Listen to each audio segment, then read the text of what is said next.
3 महामंत्र। ओम त्वमेव साक्षात् श्री महालक्ष्मी महासरस्वती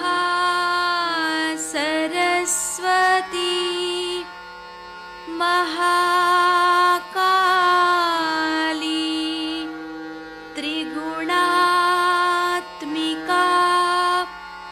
कुंडलिनी साक्षात् श्री आदिशक्ति माताजी श्री निर्मला देव्यै नमो नमः। ॐ त्वमेव साक्षात् श्री कल्की साक्षात् श्री आदिशक्ति माताजी श्री निर्मला देव्यै नमो नमः। ॐ त्वमेव साक्षात् श्री कल्की साक्षात् श्री सहस्रार स्वामिनी मोक्षप्रदायिनी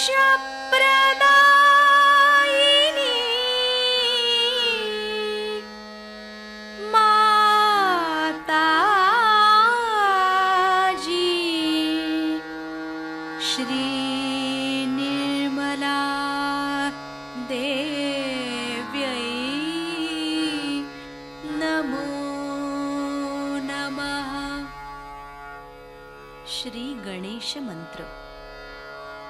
ओम त्वमेव साक्षात् श्री गणेश साक्षात् श्री आदिशक्ति माताजी श्री निर्मला देव्यै नमो नमः।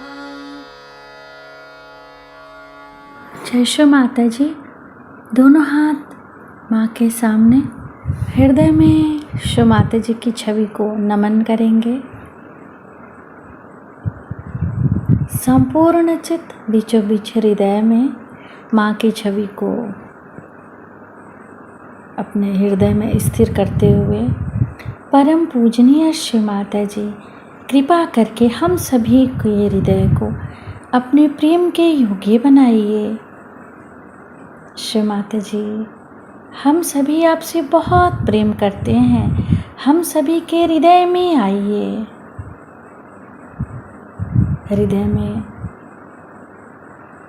माँ को देखते हुए, श्री माता जी को देखते हुए, श्री माता जी हमारे इस हृदय को और भी पवित्र बनाइए श्री माता जी, ताकि आप यहाँ आ सकें।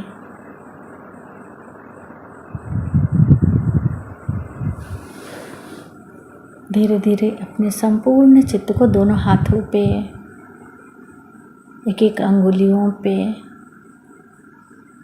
श्री माता जी हम सबको क्षमा कर दीजिए, हम सभी अज्ञानी हैं।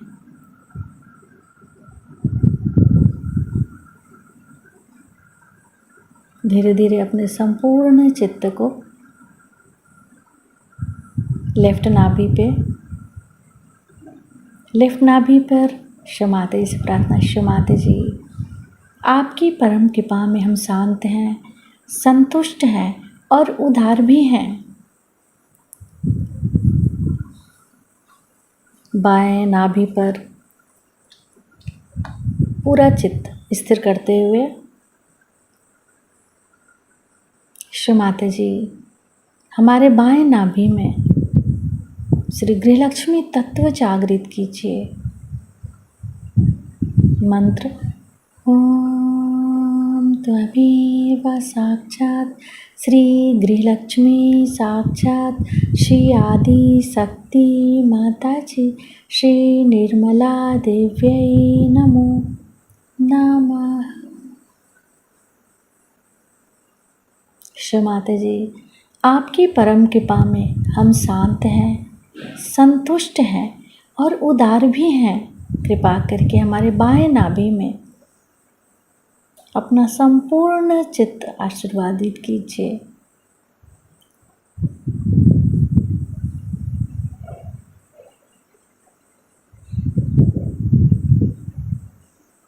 बाएं नाभि पर ही अपने संपूर्ण चित्त को रखते हुए क्लॉकवाइज घुमाएंगे चित्त को।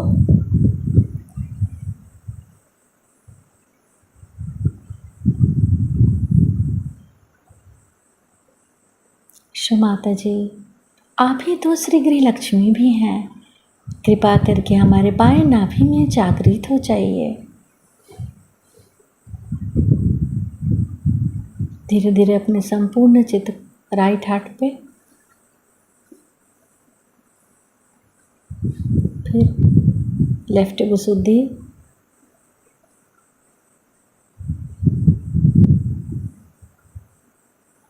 लेफ्ट आज्ञा, सहस्त्रार। सहस्त्रार पर माँ से प्रार्थना। क्षमाते जी, हम आपकी अमृतवाणी को सुन सके ऐसी कृपा कीजिए। कृष्ण, कल मैंने आपसे ईड़ा नाड़ी के बारे में बताया। ईड़ा नाड़ी के कारण हमारा अस्तित्व घटित होता है और जिससे हमारा अस्तित्व घटित होता है उसी से ही हमारा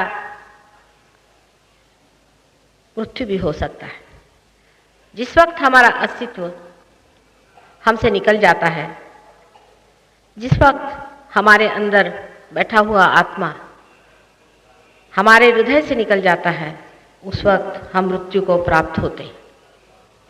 इसीलिए बहुत से लोग कहते हैं कि शिव जो है वो अस्तित्व रखते हैं, उसी प्रकार वो विध्वंस भी करते हैं, नाशकारी भी होते हैं, सत्यानाश भी कर सकते हैं और सर्व तरह से वो मनुष्य का पूर्ण तरह से संहार करके नाश कर सकते हैं।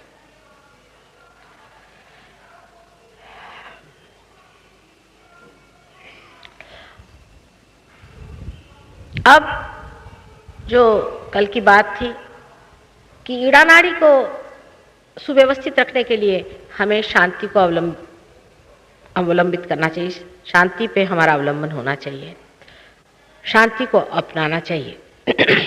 उसी प्रकार अब जो दूसरी नाड़ी हमारे अंदर प्रवाहित है, जिसे हम पिंगला नाड़ी कहते हैं, जो हमारे राइट हैंड साइड पे है, जिसका रंग पीला सा है, उसमें आप देख रहे हैं यहाँ पर, देखो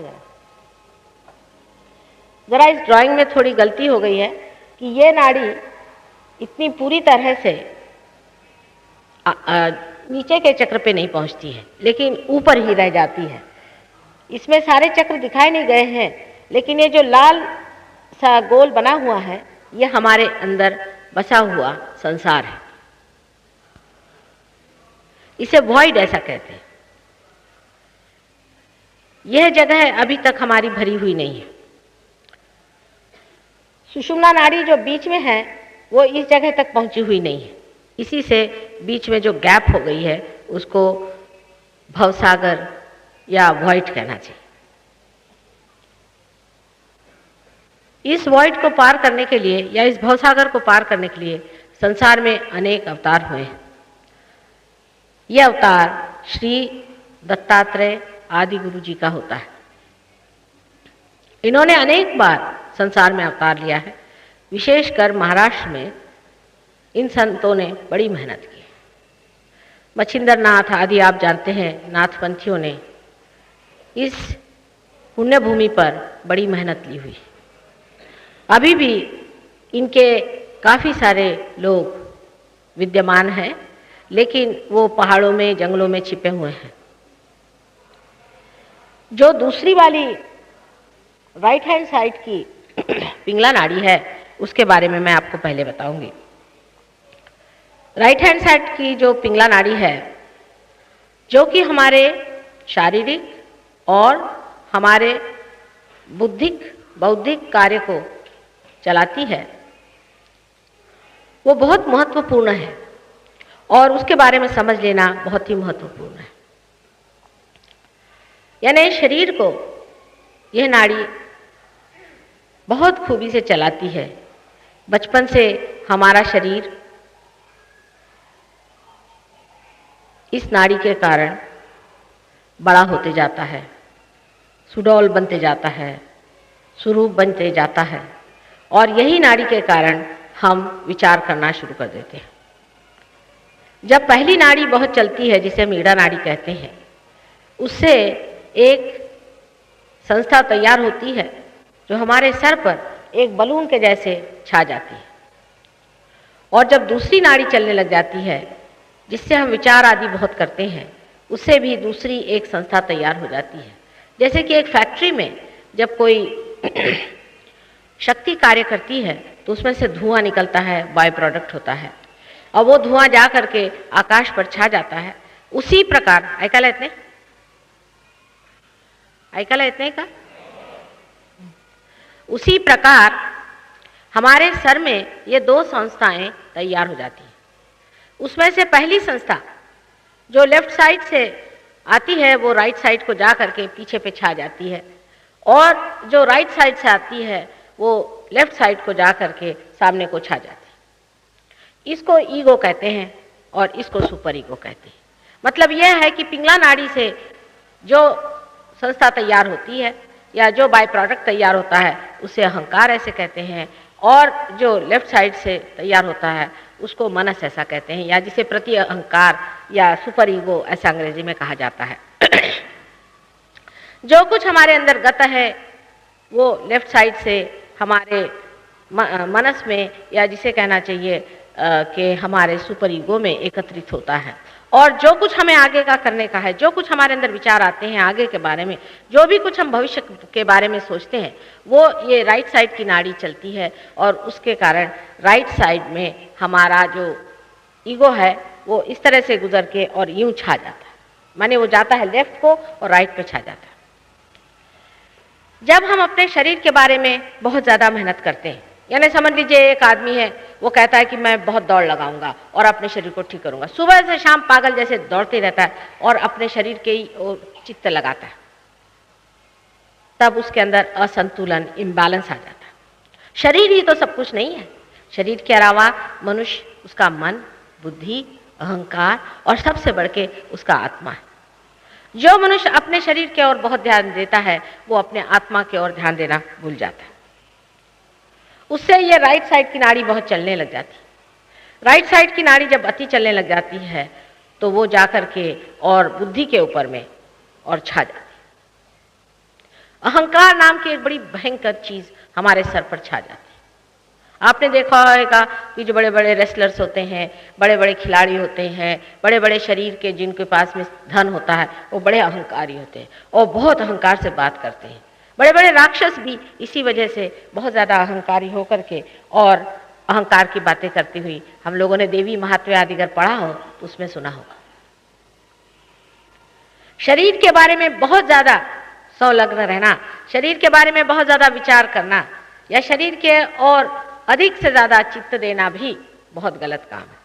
शरीर तो एक सिर्फ मंदिर मात्र है, उस मंदिर को साफ रखना चाहिए, ठीक रखना चाहिए, लेकिन इस शरीर का फिर बहुत से लोग विक्रय करते हैं। जैसे आजकल के मॉडर्न ज़माने में शरीर का विक्रय बहुत ही कॉमन है, और ये अपने शास्त्रों में लिखा है कि कलयुग में औरतें अपने शरीर का विक्रय खुलेआम करें।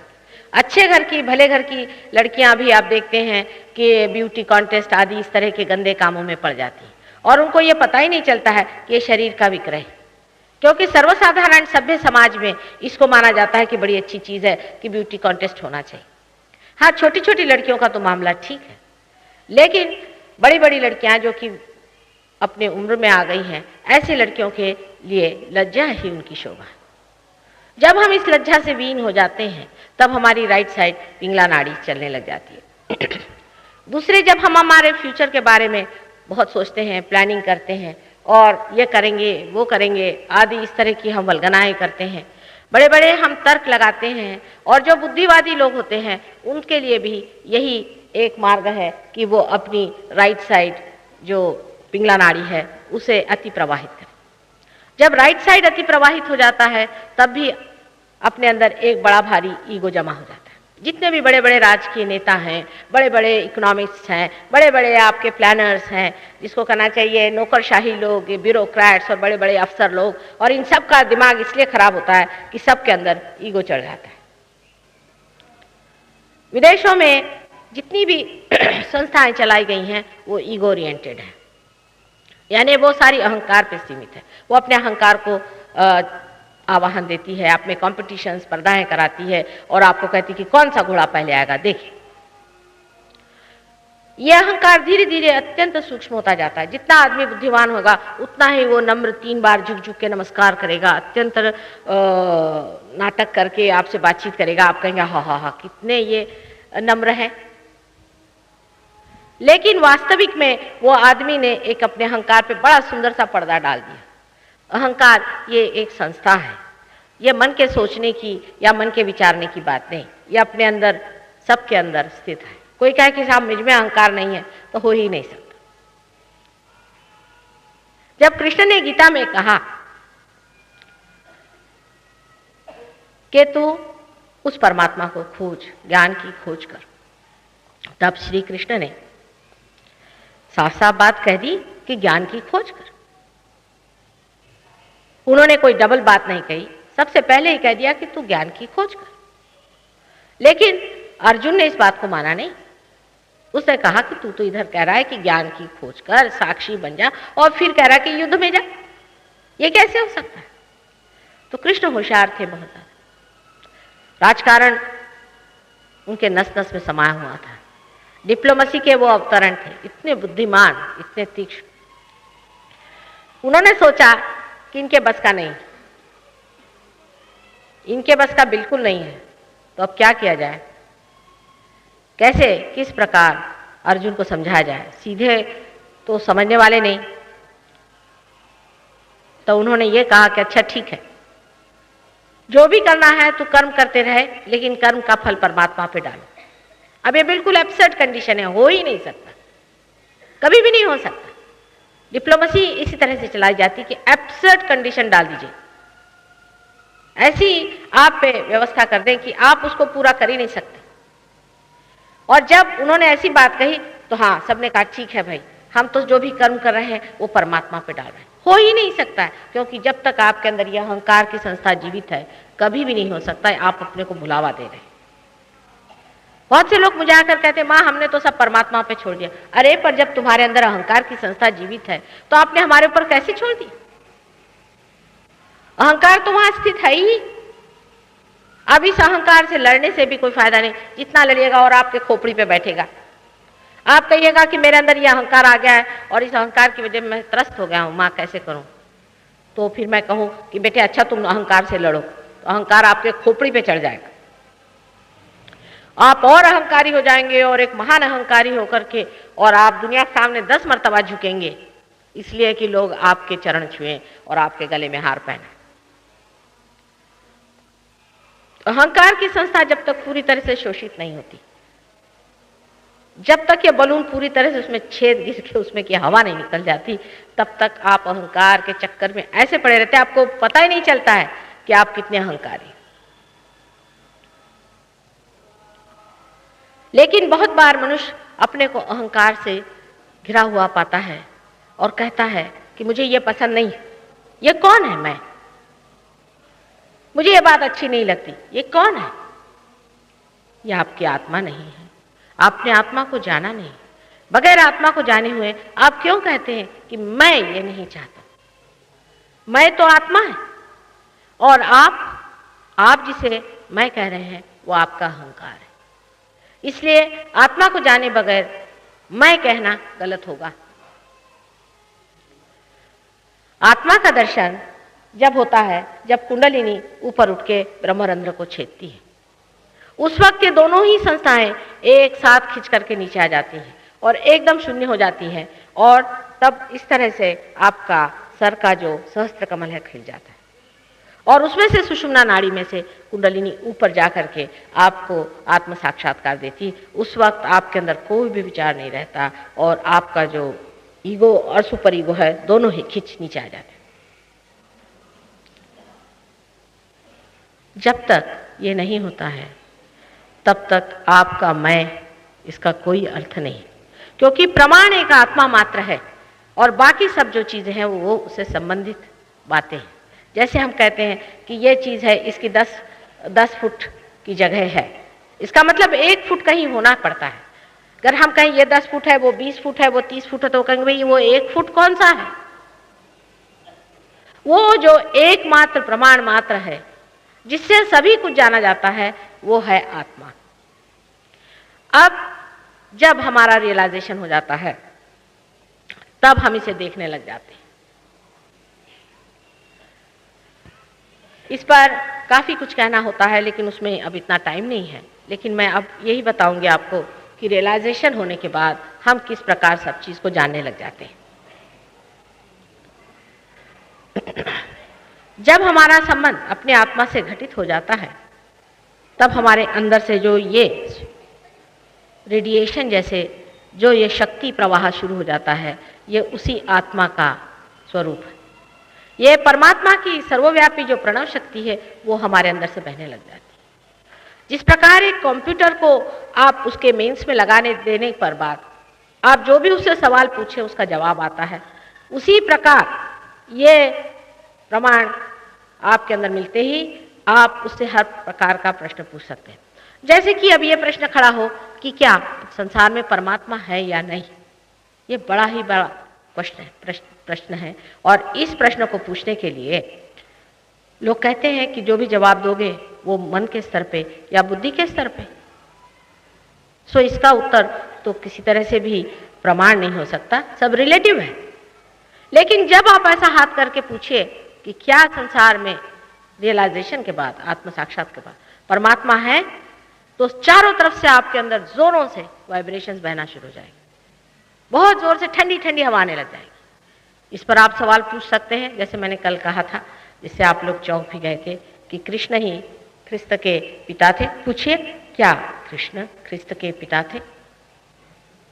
आपके प्रमाण में वो बहने लग जाएगा। आप किसी भी एक आधे गुरु के बारे में पूछें कि क्या ये रियलाइज सोल थे, अगर इसका उत्तर आपको नहीं होगा तो आपके वाइब्रेशंस रुक जाएंगे, और अगर इसका उत्तर हाँ होगा तो आपके अंदर वाइब्रेशंस आने लग जाएंगे। उसी प्रकार मैंने आपसे बताया है कि इन 5 उंगलियों में ये जो अंतिम जगह बनी हुई है और यहाँ पर और यहाँ इस तरह से 7 जगह आपके 7 चक्रों का निदान लगता है। ये 7 चक्र किसी भी इंसान में खराब हो तो आपको पता चल जाएगा, आपकी उंगलियों पे जलन सी आएगी या वहाँ पे एक तरह की नमनेस आ जाएगी या ऐसा लगेगा जैसे वहाँ कुछ चुभ रहा है, जैसे जिसको पिंस नीडल्स कहते हैं, झिनझिनी सी आ जाएगी। इन सब का अर्थ क्या बनता है, इन चक्रों का अर्थ क्या बनता है, ये बस समझने की बात है। अपने बारे में भी आप पूछ सकते हैं, अपने बारे में भी आप देख सकते हैं कि आपके कौन से चक्र पकड़े। जब आपके अंदर प्रकाश आ जाता है आप देखने लग जाते हैं कि आपके चक्र भी पकड़े हुए हैं। अब आपको बुरा नहीं लगता। यहाँ पर बहुत से लोग आते हैं, आपने सुना होगा, माँ मेरा आज्ञा पकड़ा है सामने का, माने मेरे अंदर अहंकार आ गया है। लेकिन ऐसे लोग नहीं कहेंगे कि मेरे अंदर अहंकार आ गया है, पर आके कहेंगे मेरा आज्ञा पकड़ा है। किसी को बुरा नहीं लगता। नहीं तो आप किसी आदमी से कहिए कि तुझे अहंकार आ गया तो आपको मार ही डालेगा। लेकिन जब आप पार हो जाते हैं तब आपको असल में आपका अहंकार दुखने लगता है और आप कहते हैं माँ किसी तरह से मेरा आज्ञा छुड़ा दीजिए। अपने आप कुंडलिनी भी काम करती है, बार बार उठ के आपकी सफाई करती रहती है, अंदर की सब स्वच्छता होती जाती है, आप में शांति देने लग जाती है। अब राइट साइड की जो पिंगला नाड़ी है, जिसमें कि हम अत्यंत विचार करते हैं और बहुत प्लानिंग करते हैं और बहुत सोचते हैं, संकल्प विकल्प करोति, जितना भी आप प्लानिंग करेंगे वो प्लानिंग आपका गड़बड़ा जाएगा। और प्लानिंग मनुष्य करता ही कैसे, मेरे कुछ समझ में नहीं आता। जैसे कि समझ लीजिए हम यहां से निकले, अब हमें रास्ता मालूम है नहीं फ्यूचर में, तो हम कोई एक तरफ से अगर जमा के रखें कि बस लेफ्ट कोई हमारा व्हील मुड़ेगा तो गड्ढे में जाके गिर जाएंगे। जैसा जहां रास्ता आता है वैसा ही रास्ता मोड़ना चाहिए। इस प्रकार रहने से ही आदमी बराबर सही मौके पर पहुंच जाएगा। अगर कोई बीज है वो जब पनपता है तो उसका अंकुर धीरे धीरे नीचे उतरता है, और जहां भी उसको रास्ते में बाधा आती है, कोई सी भी तकलीफ होती है, तो वो दूसरी जगह हट जाता है, फिर घूमता फिरता धीरे धीरे किस तरह से जा करके जम जाता है, और जो बाधाएं आती हैं उसी बाधा के सहारे वो पेड़ को मजबूती से रोक लेता है। पर मनुष्य की बुद्धि उल्टी है, वो बीज के अंकुर जैसे कभी नहीं करता है। वो पहले से सोचता है कि मैं सीधे राइट साइड में जाऊंगा, अब वहां अगर पत्थर है तो उसी पे अपना सर मारते रहेगा, जिद करेगा। अहंकारी मनुष्य जिद पे बैठ जाता है, नहीं मेरी जिद है, मैं इसे करके दिखाऊं। लेकिन जो मनुष्य इस प्रकार की जिद करता है वो बाद में पाता है कि उसने जीवन में कुछ भी नहीं पाया। कोई भी तरह का प्लानिंग कितना दुखदायी होता है, क्लेशदायी होता है, ये आप सोचिए। जैसे हमें आज सवेरे हमने सबने मिलकर तय कर लिया कि भाई आज शाम को हम लोग घूमने जाएं। अब सब बच्चों से बता दिया, सबको बताया शाम को हम इस जगह जाएं। और जब शाम को निकलने आए तो ऊपर से ओले गिरना शुरू हो गए, कोई जा ही नहीं सकता। अब सब लोग इतना सा मुंह बना करके बैठ गए कि भाई देखो अब क्या करें, सब बना बनाया खेल खराब हो गया। बनाया क्यों खेल? हाँ, उससे अच्छा दूसरा आदमी हमारे जैसा मस्त मौका, वो कहेगा अच्छा देखेंगे शाम को भाई। अभी एक साहब से मैंने कहा था मैं आपके घर पे आऊंगी, नहीं हुआ जाना तो चलो भाई, मैंने खबर कर दी भैया अभी आना नहीं हुआ, शाम को आएंगे। हमारा प्लानिंग जो है वो दूसरी चीजों के साथ चलता है, हमारा प्लानिंग जो है वो दैवी गुणों के साथ चलता है। अब वो ऐसे मौके पे बैठता है कि बराबर उसी वक्त होना चाहिए। अब जैसे है कि एक मर्तबा हम लोग नासिक में थे और नासिक रोड में प्रोग्राम था, तो आते वक्त में एक साहब ने कहा नहीं टाइम पे पहुंचना था, टाइम पे। मैंने कहा चलो भैया टाइम पे जैसे कहो सो। हम तो तैयार बैठे, रास्ते में उनकी गाड़ी हो गई फेल। कल माता जी आपने कुछ कर दी गड़बड़। मैंने कहा मैंने क्या गड़बड़ की, मैं तो देख रही थी। तुमने कहा टाइम से, मैं 15 मिनट पहले गाड़ी में बैठ गई, तुम तो मेरी जान को लग गए थे सवेरे से। रास्ते में गाड़ी फेल हो गई, पहुंचे हम लोग करीबन 1.5 घंटा लेट। अब सब लोग वहां बैठे हुए थे। अब देखिए उसमें से अच्छाई कितनी निकल आई। उससे पहले हमारे सहयोगी बहुत शर्माते थे अपने हाथ चलाने के लिए, वाइब्रेशंस देखने के लिए, किसी को रियलाइजेशन देने के लिए। लेकिन जब 1.5 घंटा बीच में देखा कि अब माँ की बदनामी होने वाली, सब लोग कहेंगे कि तुम्हारी माँ बड़ी देर से आती, तो लग गए मेहनत करने। उस दिन से उनके हाथ खुल गए, नहीं तो वो हाथ चलाने वाले नहीं थे। वो कहते लोग ये कहते हैं कि आप हाथ ऐसा ऐसा करते हैं, आप हाथवारे करते हैं, फलाना है ठिकाना। मैंने कहा बकने दो। जब मोहम्मद साहब ने नमाज पढ़ना सिखाया था तो सब लोग उनको हंसते थे, और अब बेवकूफ जैसे नमाज पढ़ रहे हैं, उनको मालूम ही नहीं नमाज पढ़ना क्या होता है। जिस वक्त वो बताने के बैठे तो कोई नमाज करने को तैयार नहीं था, उल्टे उनको जहर दे करके मार डाला, और अभी बैठ करके नमाज पढ़ते किसी को मालूम ही नहीं इसका अर्थ क्या है, उसका अर्थ क्या है। किसी भी चीज का अर्थ जब तक आप पूरी तरह से नहीं समझ लेते हैं और उसे करते हैं, तभी आप इस तरह का प्लानिंग कर लेते हैं। हर एक चीज में कहते हैं भगवान का हाथ होता है। अब देखिए कि कोई आदमी बहुत ज्यादा कहेगा कि मुझे कोई काम करने का है, अधिकतर आप अगर उसकी छानबीन करें तो कुछ न कुछ बेवकूफी का एक काम उसमें फंसा होगा। एक साहब मेरी जान को लगे कि हमें फलानी प्लेन से आप भिजवाई दीजिए, आप वो एयर इंडिया के मैनेजर को जानते हैं, फोन कर दीजिए, भिजवा दीजिए भिजवा। मैंने कहा भाई कौन सी ऐसी आफत आ रही, किस लिए इतना जाना चाह रहे हो, क्या बात है? तो कहले मुझे बॉलरूम डांस वहां अटेंड करना लंदन में।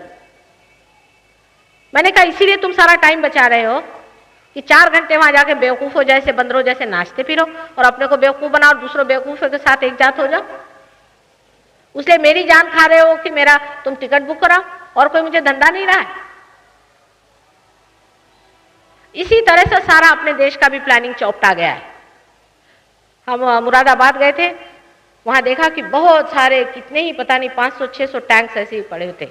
मैंने कहा ये टैंक्स यहाँ कब पड़े हैं, ऊपर से तो ठीक से दिखाई नहीं दे रहा था। कहा टैंक्स नहीं है, ये ट्रैक्टर्स है। मैंने कहा ट्रैक्टर्स, यहाँ क्या करें 600 ट्रैक्टर्स। कहने लगे कि ये रशिया को ऑर्डर दिए थे, रशिया ने तो भेज दिए, यहाँ पड़े हुए हैं और अभी तो रास्ते ही नहीं है ट्रैक्टर्स ले जाने के लिए, तो कैसे ले जाए। तो उसका सारा वहां अचार पड़ रहा है।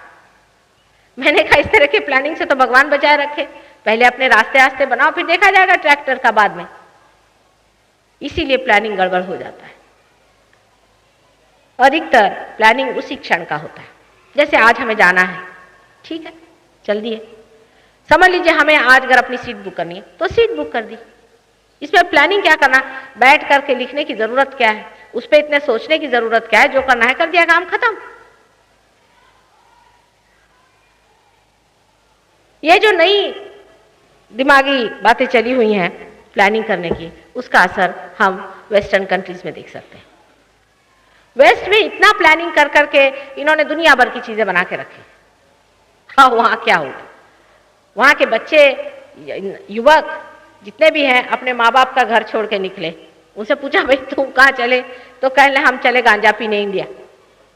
वो उधर इतना प्लानिंग करके उनके लिए उनके माँ बाप ने रखा, दुनिया भर की चीज उनके लिए करके रखी। वॉरेन हेस्टिंग्स से लेकर अभी तक लोगों ने इतनी इतनी चीजें पैसे ऐसे कमा के गए, हमको पैसा ऐसा नहीं चाहिए, हम तो चले हिंदुस्तान गांजा पीने। आप बोलिए,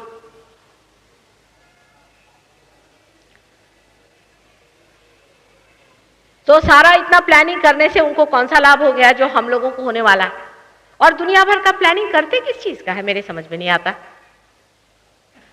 देखिए पेड़ अपने आप फल देते हैं, उनका अगर आप प्लानिंग करें कि ये फूल 5:05 पे पनपने वाला है, तो हो गए आप ठिकाने से।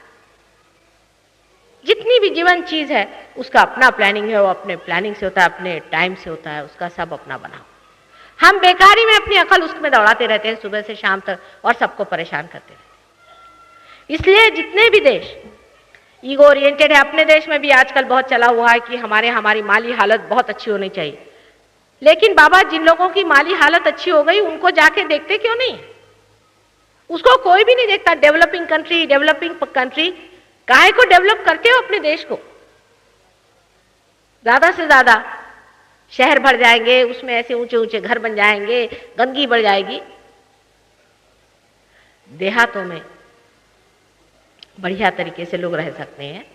हाँ, इंसान झोपड़ी में भी समाधान से रह सकता है।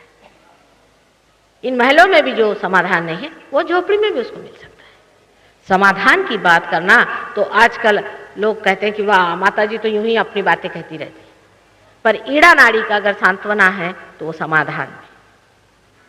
अब आपके पास एक साड़ी आ गई तो आपने पड़ोसी को देखा कि वो दूसरी लेके आए, तो भागे आप भी दूसरी खरीदने के लिए। पति की जान खाली कि भाई ये साड़ी जरूरी आनी है, वो साड़ी आने के बाद भी तीसरी आएगी नहीं, ये कोई नहीं कह सकता। ऐसे पति का मामला है, क्योंकि आप असमाधानी हैं। सारा इकोनॉमिक्स काम करता है, ये इकोनॉमिक्स का बेसिक्स है कि कोई सी भी बॉन्ड, कोई भी जरूरियात इंसान की पूरी तरह से कभी भी सेटिस्फाई नहीं होती। इन जनरल नहीं होती है, इन पर्टिकुलर हो जाती है। यानी ये कि आपने का चाहा आज जूता खरीद लिया, कल साड़ी खरीद ली, परसों घर बना लिया, लेकिन आप दौड़ ही रहे। एक खरीदा रखा, फिर दौड़े, फिर खरीदा दौड़े, फिर दौड़े। इसका इलाज क्या है? इसका इलाज है समाधान कर, जो है सो जैसे राखहु तैसे ही रहो। सारी व्यवस्थाएं परमात्मा करते जाता है, आप देखिए, लेकिन समाधानी वृत्ति होनी चाहिए। अगर आपने अपना समाधान खो दिया तो आपने अपना सब कुछ खो दिया है, जान लीजिए। अब लोग कहेंगे कि माँ कहती है कि आप समाधान करिए, हर हालत में आप समाधान रहिए, आप में जैसी भी दशा है उसको ठीक नहीं करिए। ये मैं नहीं कहती, इसका अर्थ पूरी तरह से समझ लेना चाहिए। अपनी दशा को आप ठीक रखें, लेकिन आज जिस दशा में है उसके अगर आपने समाधान नहीं माना तो कल आप राजा भी हो जाएंगे तो भी आपको समाधान नहीं होगा, कल प्राइम मिनिस्टर हो जाएंगे तो भी आपको समाधान नहीं होगा, और जो आपके साथ लगेंगे उनको भी समाधान नहीं होगा।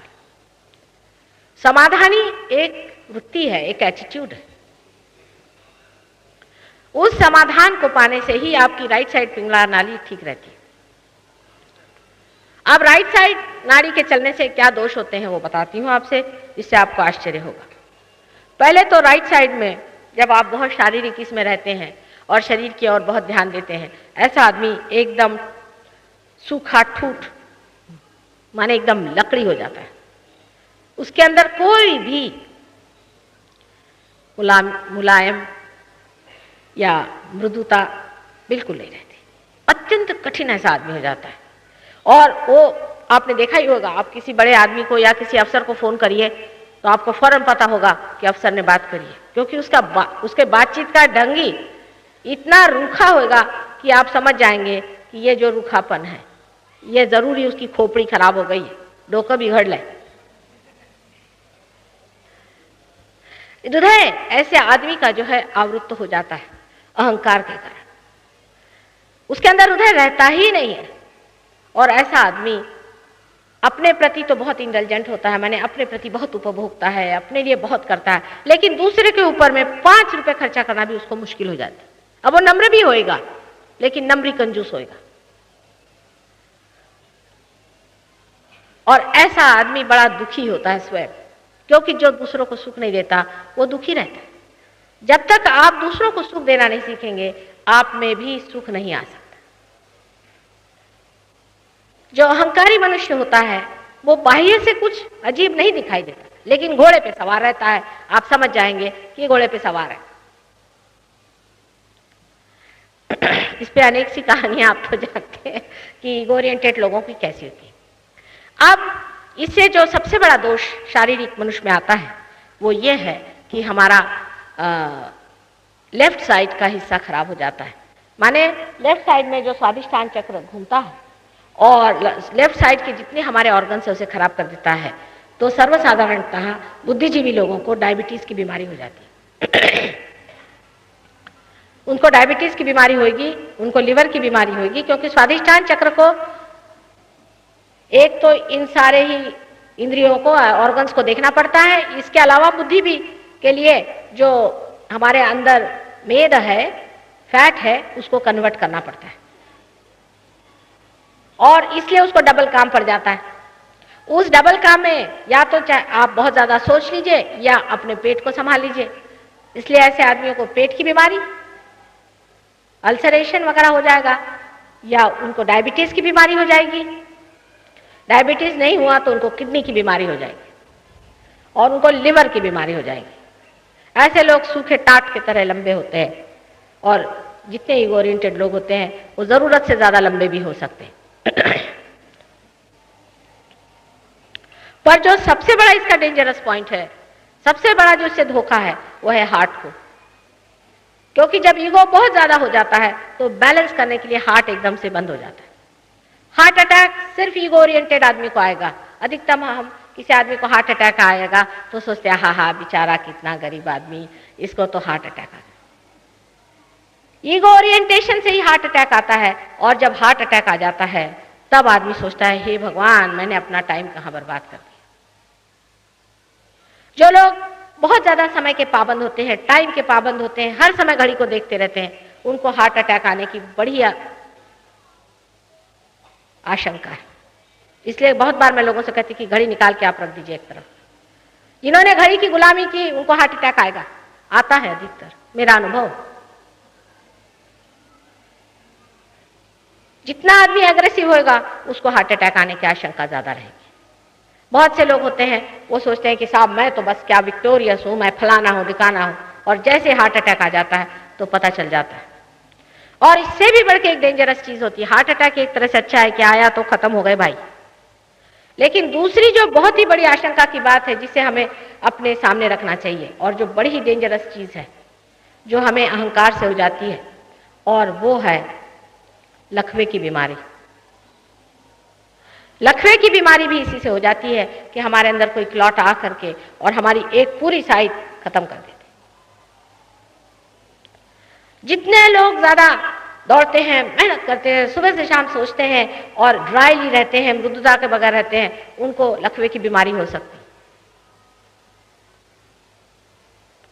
इन सब का इलाज सहयोग में भी हो सकता है। सहयोग में हमने डायबिटीज बहुत लोगों की ठीक किए और हो सकते हैं। सबसे पहले चीज़ है कि विचार करना ज़रा छोड़ दें। विचार की जो धुमस चक्री सुबह से शाम तक पागलों जैसी चली हुई सर में, इसे आप जरा खत्म करें मेहरबानी से। आपने विचार कर करके किया ही क्या है, बड़ा भारी काम। मेरी यही समझ नहीं आ रहा है कि मनुष्य किस चीज का घमंड लेके बैठा हुआ है। इतना सारा जो मनुष्य ने सोच करके इतनी लाइब्रेरियां भरी हैं, उससे एक भी तो जीवंत कार्य आपसे नहीं हुआ। पार होने के बाद ही आप जीवंत कार्य जो कुंडलिनी का है वो करते हैं। आपके हाथ से जीवंत कार्य होते हैं। आप देखते हैं कि कुंडलिनी ऊपर चढ़ती है और लोगों को साक्षात्कार देती है। आपके हाथ से जो सिर्फ श्री गणेश की शक्ति है वो आपके अंदर वर्तमान हो जाती है। कितना बड़ा कार्य है। उत्क्रांति का, इवोल्यूशन का जो आखिरी कार्य है पार होना, वो आपके हाथ से घटित होता है। तब आप ये नहीं कहते कि माँ इसे मैं कर रहा हूं, कभी नहीं। हो रहा है, जा रहा है, चढ़ रही है, कुंडलिनी ऊपर आ रही है, अब अटक गई। कोई नहीं कहता कि माँ मैंने इसकी बीमारी ठीक की, इसको कैंसर ठीक किया, नहीं। तब आप अकर्म में आ जाते हैं, जो कृष्ण ने कहा था कि मैंने अपना सारा कर्म परमात्मा पे छोड़ दिया। छोड़ ही देते हैं आप, क्योंकि आपके अंदर से खोखलापन जो आ गया, आप वहां रह ही नहीं जाते। आपके हाथ से चीज बहती रहती है, आप उठाते रहते हैं और आप कहते हैं माँ मेरा भाई है वो पारी नहीं होता, अब क्या करें, नहीं होता तो नहीं होता, जाने दीजिए। उसका ना आपको दोष, ना ही आप उसके लिए दुखी, ना आप चिंतित रहते, नहीं हुआ तो नहीं हुआ, आप क्या करें। एक देवी जी अमेरिका में मेरे पीछे पड़ गई, माँ मेरे लड़के को किस तरह से पार करा दीजिए, किस तरह से पार करा दीजिए। मैंने कहा भाई देखो तुम भी तो पार हो, बताओ तो क्या मैं उसको सर्टिफिकेट दे सकती हूँ कि पार हो गया। नहीं हुआ पर आप चाहे तो कर सकती है माँ। मैंने कहा क्या मैं नहीं चाह रही हूँ, पर जब वो हो ही नहीं रहा तो उसे हम क्या करें। जब आपका पार होना है तब आप पार हो जाएंगे, नहीं होना नहीं होंगे। इसमें ना हमारा लेना देना कुछ भी नहीं है। सच्ची बात तो ये, कभी भी ये नहीं सोचना कि हमारे पर माँ के इतने उपकार हैं या कुछ है। माँ के कभी भी उपकार हो ही नहीं सकते। मेरे ही ऊपर सबके उपकार हैं, क्योंकि जब अथाह सागर अंदर प्यार का भरा हुआ है, जब तक उसको हल्का नहीं कर लेती मेरा भी मन नहीं मानता है। और यही बड़ा भारी उपकार है कि इस प्यार को आप लोग बांट लेते हैं। और उससे भी बड़ा उपकार है कि मेरा सपना कि मेरे बच्चे इस स्वर्ग के सुख को पाएं, इस परमात्मा के साम्राज्य में एक स्थान पाएं, उसे आप पूरा कर रहे हैं। इससे बढ़ के और उपकार माँ के ऊपर क्या हो सकता है। कितनी भी शक्तिशालिनी माँ हो, उसका कोई अर्थ नहीं निकलता जब तक उसके बच्चे उस शक्ति को पूरी तरह से न पाले। कहने को बहुत कुछ है, और भी मेरे प्रोग्राम होंगे, आप लोग कृपया आइएगा जरूर। और अगले मेरे ख्याल से 24, 25 या कुछ तारीख को भी कावची जहांगीर हॉल में प्रोग्राम होने वाला है, वहाँ पर भी आप आइए। यहाँ पर बुधवार को साने गुरुजी हॉल में प्रोग्राम होता है, उसमें आकर के जमिए। सारा की सारा कुंडलिनी का शास्त्र आज आपको जानना है। 6वीं सदी तक तो ये बिल्कुल ही गुप्त था। इसको बहुत ही कम लोगों को कहा जाता था, बताया जाता था, और बहुत ही कम लोग इसे जानते थे।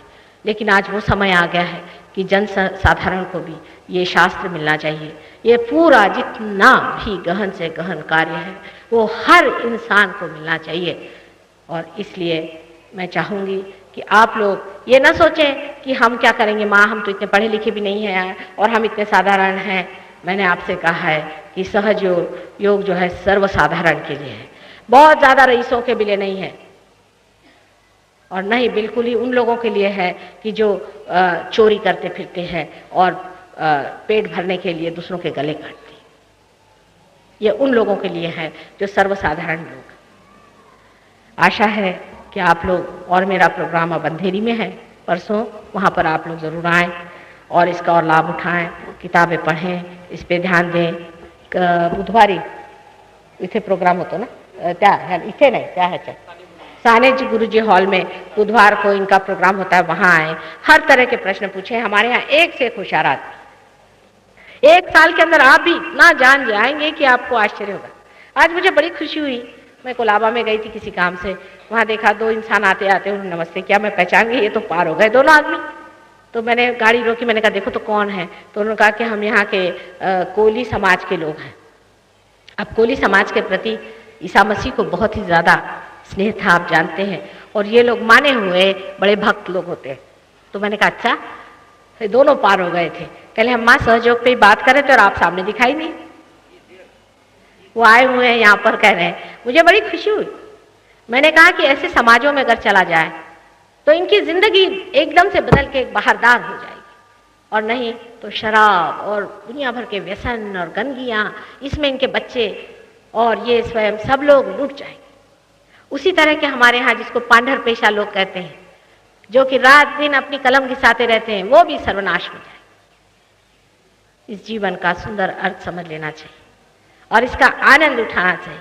मैं चाहती हूँ कि आप अपना भी आनंद उठाएं, और परमात्मा ने जो सबसे सुंदर चीज़ यानी ये मानव बनाया हुआ है, ये जो सबसे सुंदर फूल परमात्मा के आंगन में खिले हुए हैं, इनके आनंद भी आप उठाना सीखें और उनके साथ रजे और विराजे।